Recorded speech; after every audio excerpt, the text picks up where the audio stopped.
Today, I'm going to show you how to solve a 2x2x2 Rubik's Cube. The 2x2 is an easier version of the more popular puzzle, the Rubik's Cube. It is very easy to solve, but only if you know how. I'm going to teach you how right now. This tutorial was designed to be very easy to understand, so you should have no problems following along. Also, if you learn the method I teach you, it is very easy to transition into advanced methods if you want to get faster. I'm assuming you have some experience with solving a 3x3, but if you don't, you should still be able to follow along. I just wanted to let you know that I will be calling this a 2x2 from now on. Technically, 2x2x2 is the correct name because the cube is three-dimensional. However, every speed solver calls it a 2x2, and 2x2x2 just sounds really awkward. The 2x2 cube is essentially a 3x3 that doesn't have centers or edges. In fact, the mechanism inside most 2x2s is actually a 3x3 mechanism. The difference is that the edges and the centers are hidden inside the puzzle. In this 2x2, you can see the edges inside. Because the 2x2 doesn't have any centers, you don't know which side is supposed to be which color. This makes the 2x2 a bit trickier than you would expect.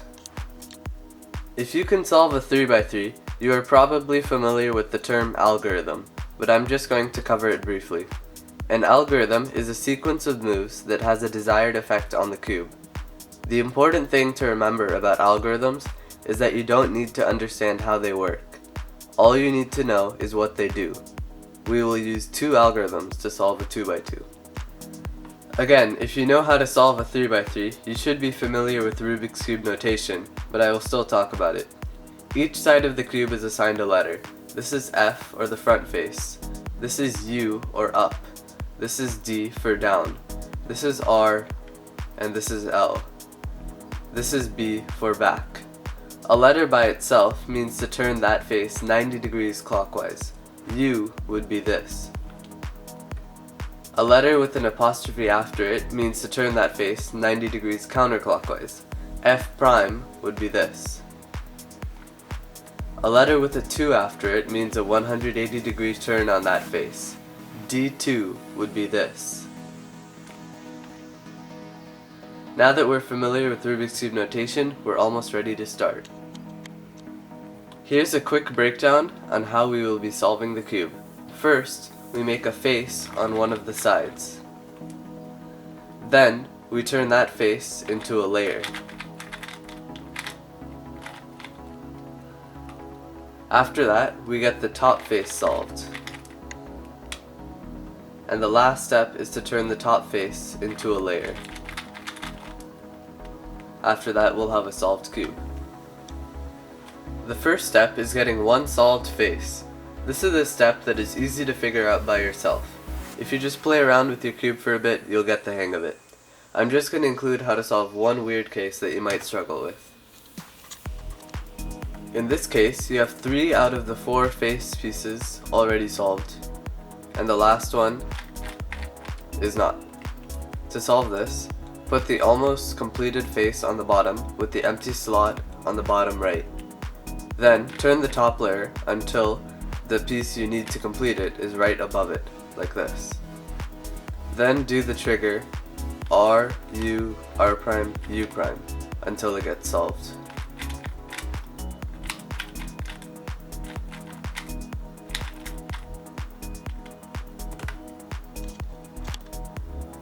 Another case you might have is 3 pieces solved, and the 4th one is also in its correct position, but it's twisted.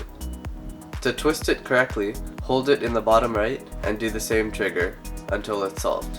R, U, R prime, U prime. Step 2 is turning your face into a layer. There are 3 cases you might have for this step. I will go over them one by one.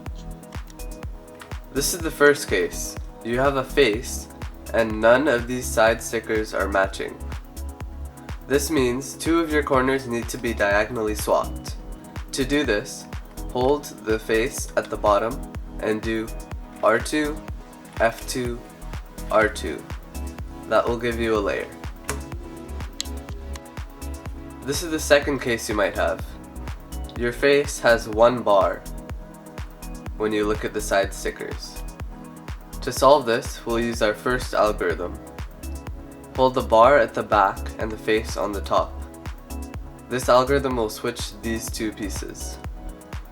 The algorithm is R prime F, R prime F2, R U prime R prime F2, R2.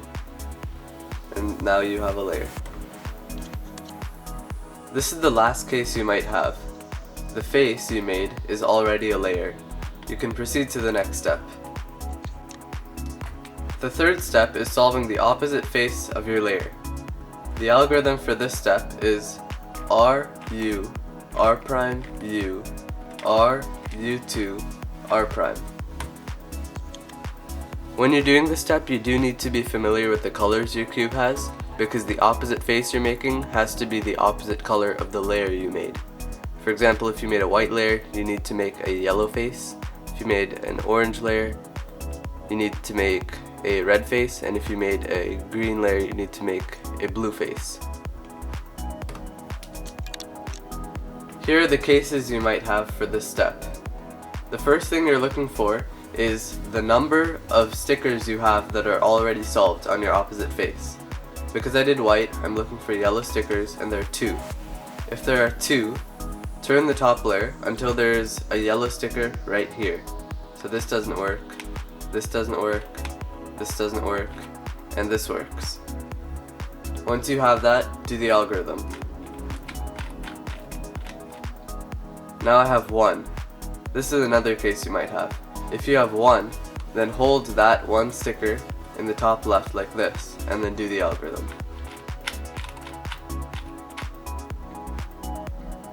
Now I have 1 again, so I hold it over here and do the algorithm. And now I have my top face. Another case you might have is 0 yellow stickers on the top. In this case, hold the cube so that a yellow sticker is right here. So this does not work, and this does work. Now do the algorithm, and you'll get 1. Then hold that in the front left like this, and do the algorithm, and then you'll get your top face. The last step is turning this top face into a layer. There are the same 3 cases as you had for the first layer. You could have 1 bar, you could have a completed layer, or you could have no matching stickers. I will go through these one by one. If you have a bar, hold the bar in the back, and then do the same algorithm I showed you for the first layer. R prime F, R prime F2, R U prime R prime F2, R2. And now you have a top layer, and your cube is solved. If your top layer has no matching side stickers, just do the algorithm once, and then you'll get 2 matching side stickers, and you'll have a bar. Hold the bar in the back, and then do the algorithm. And now you have a top layer, and your cube is solved. The last case you have is that the top face you made is already a layer. In that case, your cube is solved. And that is how to solve a 2x2 Rubik's Cube. If this video was helpful to you, leave a like and subscribe to the channel so you can get notified when I release new content. See you in the next video.